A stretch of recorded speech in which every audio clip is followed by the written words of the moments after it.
Assalamualaikum warahmatullahi wabarakatuh. Pada pertemuan kali ini kita akan membahas tentang struktur pita atau band structure. Band structure ini menggambarkan relasi dispersi dari energi yang dimiliki oleh elektron terhadap bilangan gelombang dari elektron atau momentum dari elektron. Nah, pada pertemuan ini kita akan dekati persamaan Schrödinger untuk sistem material untuk bahan dengan menggunakan metode atau model tight binding. Nah, sebelum kita masuk ke dalam metode atau model tight binding, pertama kita tinjau kasus elektron bebas. Bagaimana relasi dispersi dari elektron bebas? Elektron di dalam potensial sama dengan 0. Nah, kita tinjau kasus satu dimensi. Jadi kita bisa nyatakan untuk kasus elektron bebas, maka potensial, fungsi potensial Vx ini sama dengan 0. Nah, kemudian mengacu pada persamaan Schrödinger, negatif Habar per 2M, Laplacian ditambah V dikalikan psi. Nah, maka dalam kasus satu dimensi kita bisa nyatakan nabla kuadrat atau Laplacian ini sebagai D2 dx kuadrat.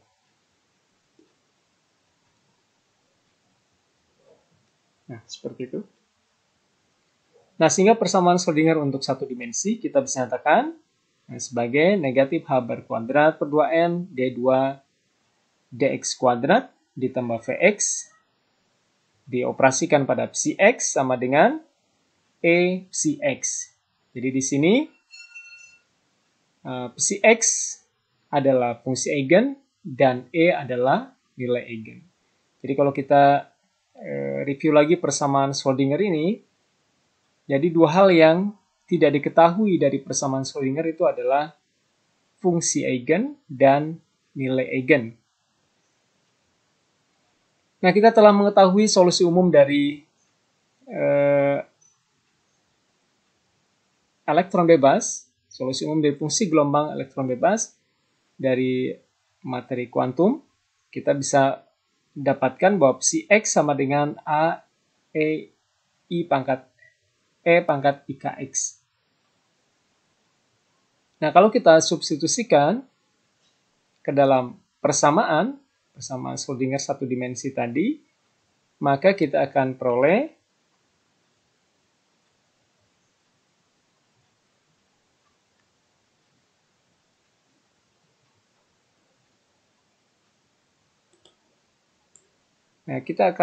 di sini bahwa D2 dx kuadrat dari psi x ini sama dengan negatif K kuadrat psi x. Nah, sehingga kita bisa masukkan ke dalam persamaan dengan Vx tadi sama dengan 0.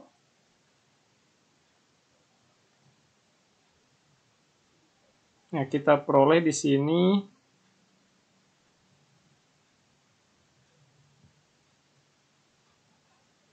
mohon maaf, ini ada yang terlewat ya.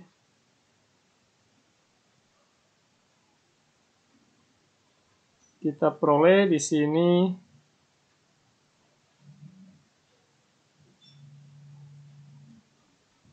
nilai eigen dari persamaan tadi. Kalau kita substitusikan solusi umum dari psi x, kita peroleh EK sama dengan Habar kuadrat K kuadrat dibagi 2M. Nah, jadi relasi dispersi dari elektron bebas kita bisa nyatakan bahwa EK ini merupakan fungsi kuadrat dari K. Nah, sehingga kalau kita plot di dalam kurvanya, ini adalah kurva kuadratik seperti ini. Di sini nilai tentu semakin besar nilai K, maka nilai E juga menuju tak hingga seperti ini. Jadi di sini kita lihat tidak ada energi minimum yang dimiliki oleh sistem ini adalah 0 di sini ya. Kemudian energi maksimumnya ya tak berhingga di sini ya, kalau kita mengacu pada persamaan ini.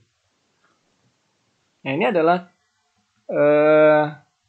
relasi dispersi dari elektron bebas. Jadi kalau kita lihat di sini, elektron bisa memiliki energi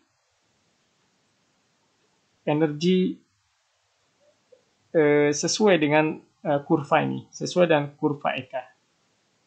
Jadi tergantung pada berapa besar momentum dari elektron. Baik, kita lanjutkan kembali. Nah, sekarang kita coba tinjau model tight binding. Model tight binding ini menyatakan bahwa elektron terikat kuat pada inti. Nah, sehingga elektron cenderung berada di sekitar inti. Nah, tapi di sini dimungkinkan elektron dapat berpindah dari satu atom ke atom lain melalui mekanisme hopping atau lompatan. Nah, bisa juga kita pandang ini adalah sebagai efek tunneling ya. Di kuantum kita sudah mempelajari bahwa elektron dapat melewati barrier potensial. Ada peluang elektron melewati barrier potensial yang lebih tinggi dibandingkan energi yang dimiliki. Nah, ini kita sebut dengan tunneling. Nah, sekarang kita lihat model gas hidrogen, molekul gas hidrogen H2. Jadi kita tinjau kasus sederhana, coba kita terapkan model tight binding. Nah, kalau kita gambarkan potensial inti, nah, potensial di sekitar inti, maka kita bisa gambarkan potensialnya seperti ini.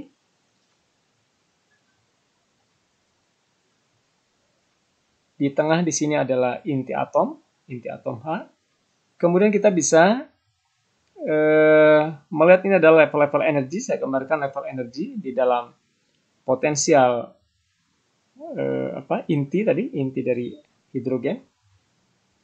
Saya tuliskan di sini ada level energi 1S, ada level energi 2S, ada level energi 2P. Nah, ini adalah level-level energi yang dapat diisi oleh elektron. Level-level energi yang dapat diisi oleh elektron di dalam atom H. Nah, sekarang kalau ada dua atom H didekatkan, maka kita akan peroleh potensial. Kurva potensialnya menjadi seperti ini. Jadi di sini ada dua inti atom, H pertama dan H yang kedua. Nah, sekarang kita tinjau elektron pada orbital 1S. Elektron pada orbital 1S. Di sebelah kiri, ini elektron berada pada orbital 1S, di sebelah kanan juga demikian. Nah, sesuai dengan tadi, mekanisme hopping atau tunneling, kita lihat bahwa ada peluang elektron dari 1S pada atom hidrogen sebelah kiri, ini bisa menerobos ya, masuk ke orbital 1S di atom hidrogen sebelah kanan. Jadi ada peluang hopping. Ya. Nah, kemudian kita nyatakan di sini orbital 1S yang pertama, hidrogen yang pertama kita nyatakan dengan state 1, orbital 1, kemudian yang kedua kita nyatakan dengan orbital 2. Yang kita untuk memudahkan penulisan, jadi kita tuliskan dalam notasi cat seperti ini. Nah, kemudian operator Hamiltonian dari sistem H2, nah kita bisa nyatakan sebagai penjumlahan dari operator energi kinetik ditambah dengan potensial akibat hidrogen pertama dan potensial akibat atom hidrogen, inti hidrogen yang kedua. Selanjutnya, fungsi gelombang gabungan kita bisa nyatakan sebagai kombinasi linear dari molekular orbital 1 dan molekular orbital kedua. Nah, di sini ada Pi1 dan Pi2 ini berfungsi sebagai faktor pembobot di sini. Nah, jadi fungsi gelombang gabungan dari sistem H2 ini merupakan kombinasi linear dari molekular orbital elektron pertama dan molekular orbital elektron kedua. Jadi di sini mewakili fungsi gelombang dari kedua elektron. Nah, berikutnya energi dari sistem gabungan H2 kita bisa nyatakan sebagai harga ekspektasi. Di sini kita tuliskan sebagai bracket dari psi H psi seperti ini dibagi dengan normalisasi. Kemudian psi kita nyatakan di dalam ruang bra. Nah, tentu kita tuliskan seperti ini ya. Jadi pi berubah menjadi pi bintang ya, seperti ini.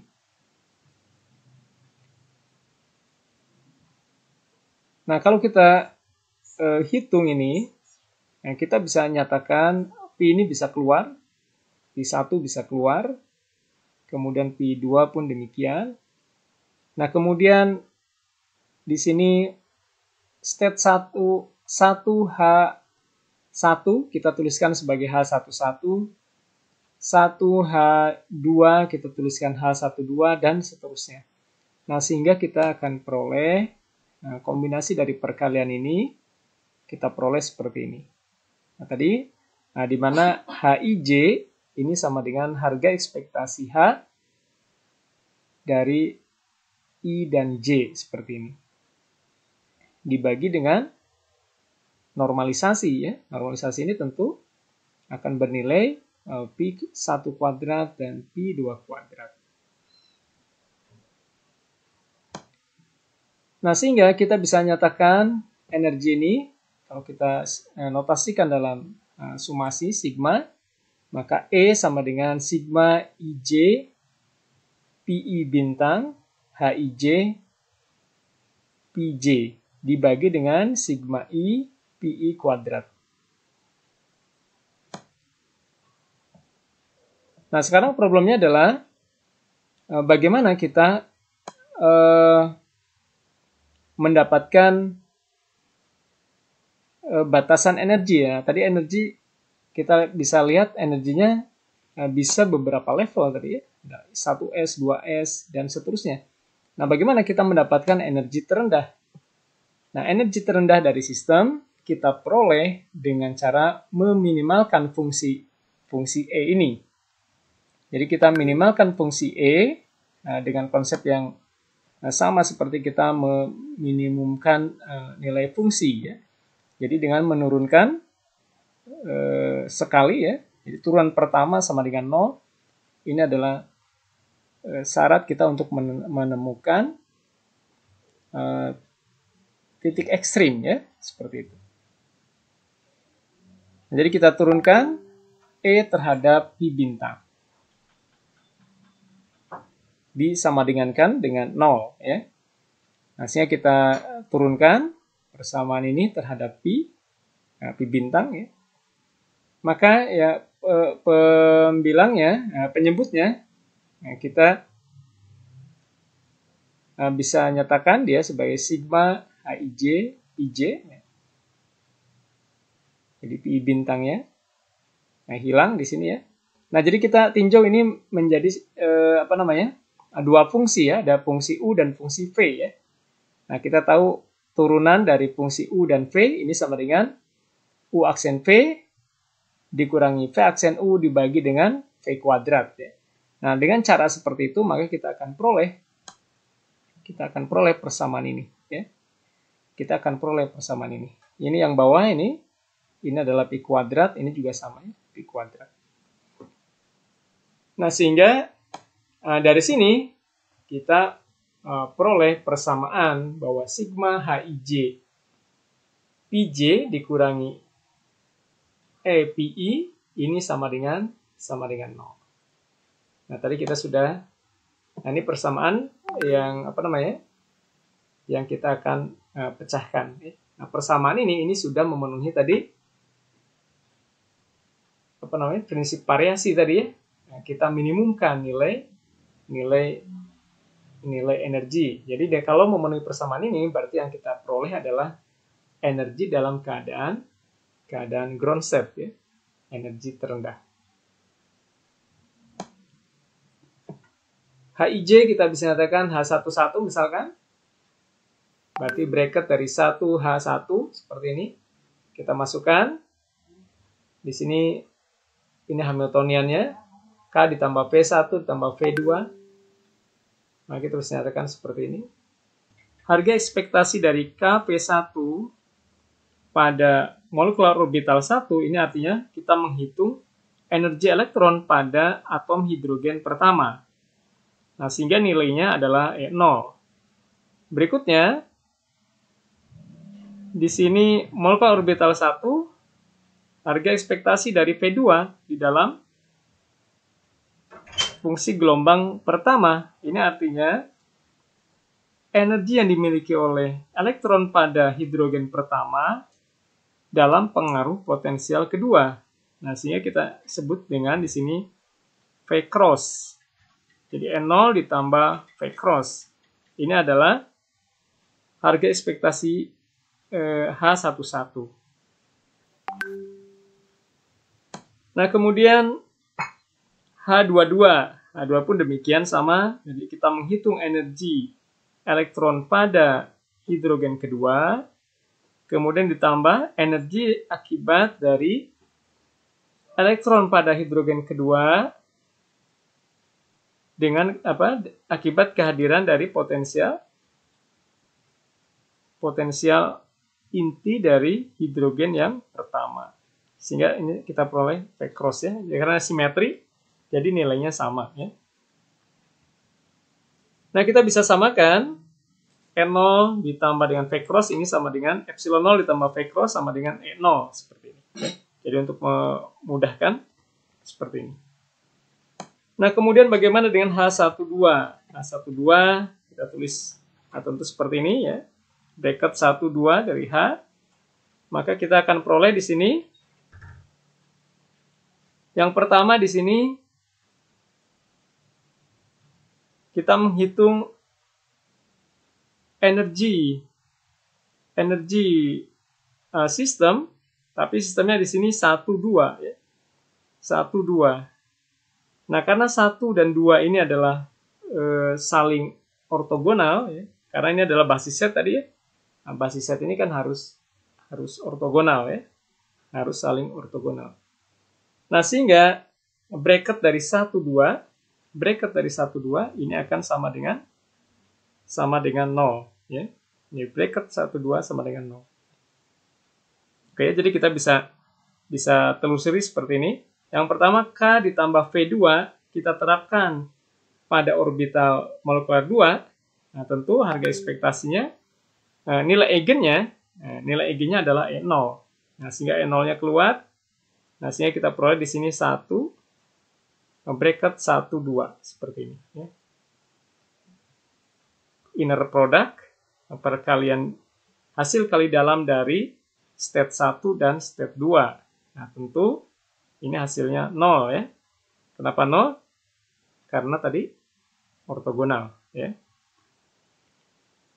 Nah, kemudian ditambah dengan V1, harga ekspektasi V1 dari 1 2 seperti ini. Nah, ini kita sebut dengan apakah ini bernilai 0 atau tidak. Nah, ini nilainya bisa tidak 0 ya, karena ini adalah potensial 1 tadi. Ini ada potensial interaksi ya antara 1 dan 2 jadinya seperti itu ya. Nah, maka nilai V1 nilai harga ekspektasi V1 1 2 seperti ini kita bisa simbolkan dengan negatif T ya. Kita sebut dengan hopping parameter. Nah, kenapa dipilih T-nya negatif? Nah, ini negatif ya agar energi sistem lebih rendah dibandingkan sistem terpisah. Ya, kalau ini nilai positif, nanti energi total sistem menjadi lebih besar dari E0 ya. Padahal E0 ini adalah sistem yang tadi terpisah tadi ya. Nah, sehingga nilainya negatif ya. Agar energi sistem lebih rendah ya. Karena kalau energi sistem lebih rendah berarti kan sistemnya stabil ya. Jadi molekul nyatanya bahwa molekul H2 itu ada ya. Artinya energi sistem H2 itu lebih rendah dibandingkan energi atom H ditambah atom H secara terpisah ya. Seperti itu. Nah, dengan berdasarkan persamaan 2 tadi di atas ya. Persamaan ini persamaan 2. Kemudian tadi kita sudah menguraikan Hamiltonian 11 H22 H12 H21 seperti ini ya.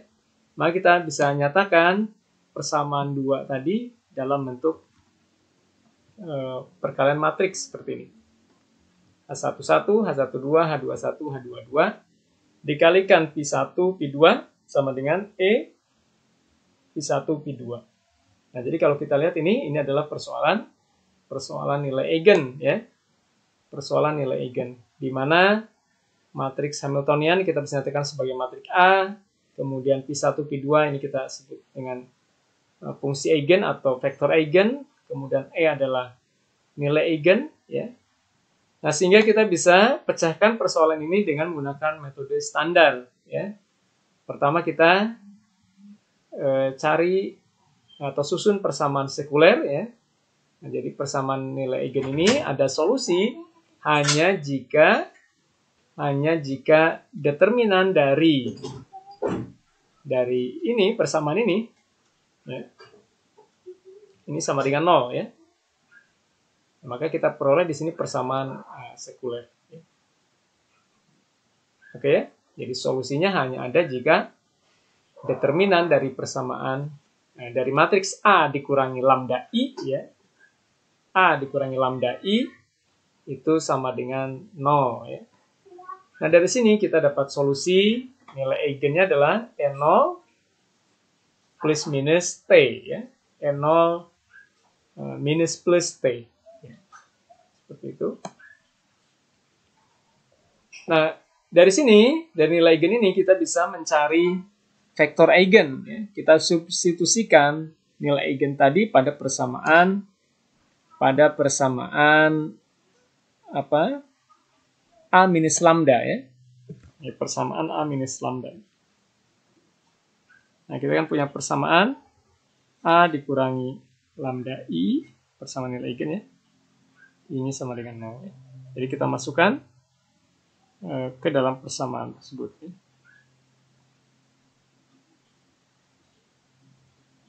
Nah, seperti itu.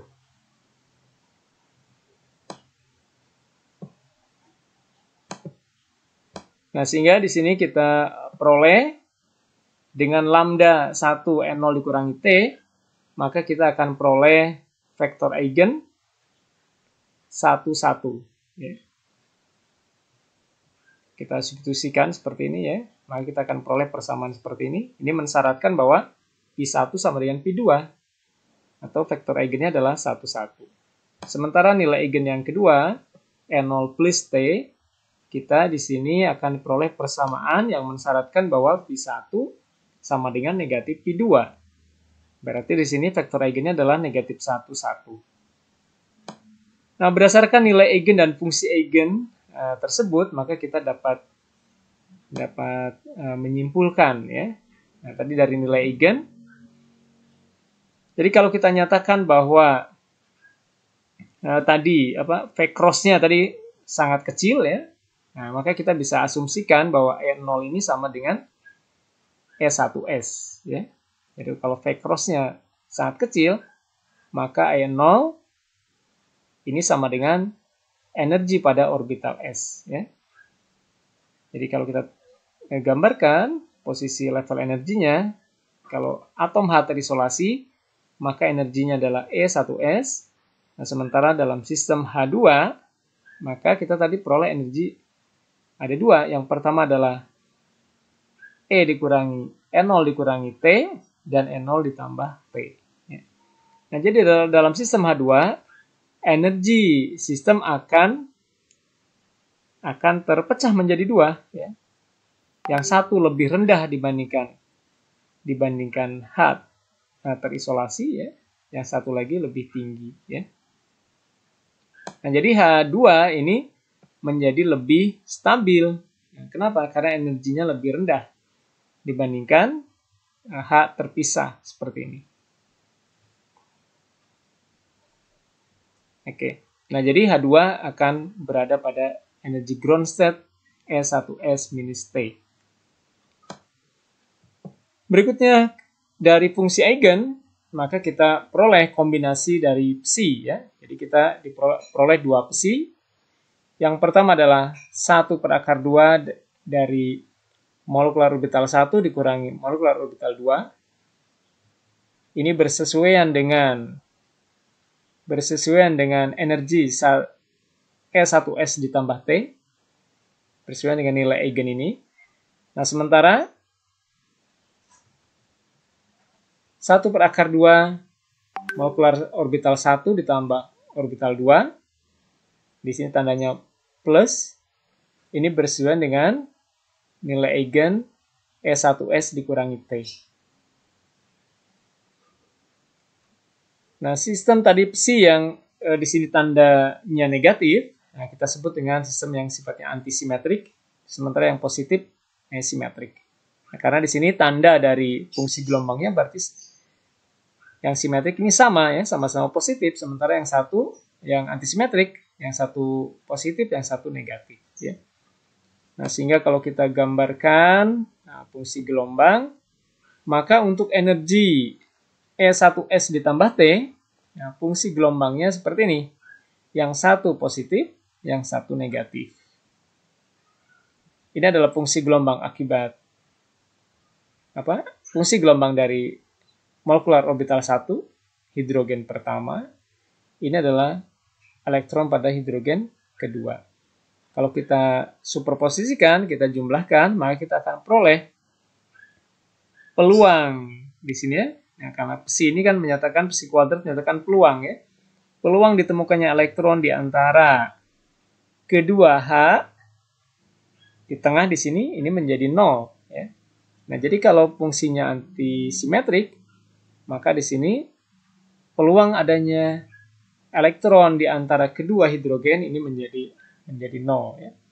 Nah, sistem seperti ini kita sebut sistem anti bonding ya.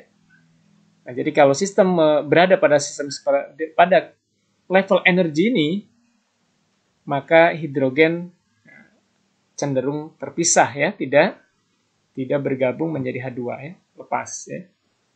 Nah, sementara kalau tadi energi nilai eigennya E1S dikurangi T, maka fungsi eigennya bersifat simetrik. Bersifat simetrik seperti ini. Sama-sama positif. Nah, kalau kita jumlahkan, kita akan melihat di sini peluang elektron berada di antara kedua atom H di sini tidak sama dengan 0. Nah, sistem ini kita sebut dengan sistem bonding ya, bonding state ya, keadaan bonding, keadaan terikat ya. Nah, jadi level energi tadi ini adalah level energi yang menunjukkan hidrogen terikat ya, sementara yang S1S ditambah T ini adalah level energi yang tadi anti bonding ya. Nah, jadi kalau kita bisa eksitasi energi elektron tadi ke anti bonding state, maka H2 akan terpisah. Nah, jadi kalau kita ingin mendisosiasi H2, maka caranya adalah dengan cara mengeksitasi elektron dari S1S minus T ke S1S plus T. Maka di situ nanti sistem akan menuju ke anti bonding state ya. Nah, saya kira demikian ya yang bisa disampaikan. Jadi kita melihat tadi bagaimana model tight binding bisa menjelaskan level energi pada molekul sederhana, yaitu molekul H2. Ya. Tadi di sini kita peroleh konsep fungsi gelombang, ya. Ada simetrik, ada antisimetrik. Ya. Kemudian tadi kita mendapatkan informasi bonding dan anti-bonding. Ada level energi, ada molekular orbital yang keadaannya keadaan bonding, ada yang keadaan anti-bonding. Nah, untuk selanjutnya, mungkin ada pertanyaan di sini. Di sini disebutkan bahwa fungsi gelombangnya bersifat simetrik, ya. Nah, padahal kita tahu bahwa fermion itu antisimetrik fungsi gelombangnya. Nah, terus bagaimana ini elektron dinyatakan sebagai fungsi simetrik, ya?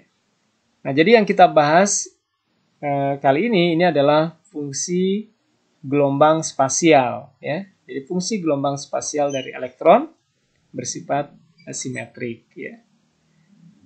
Nah, kemudian elektron nanti bersifat antisimetrik.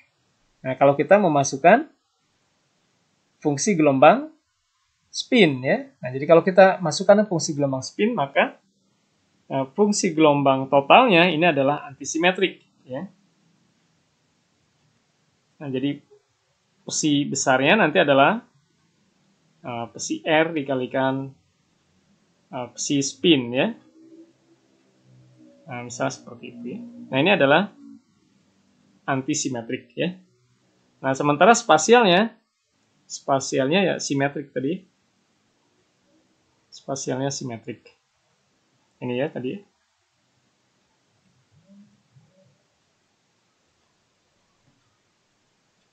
Baik, saya kira cukup demikian yang bisa disampaikan. Semoga ada manfaatnya. Saya akhiri. Wassalamualaikum warahmatullahi wabarakatuh.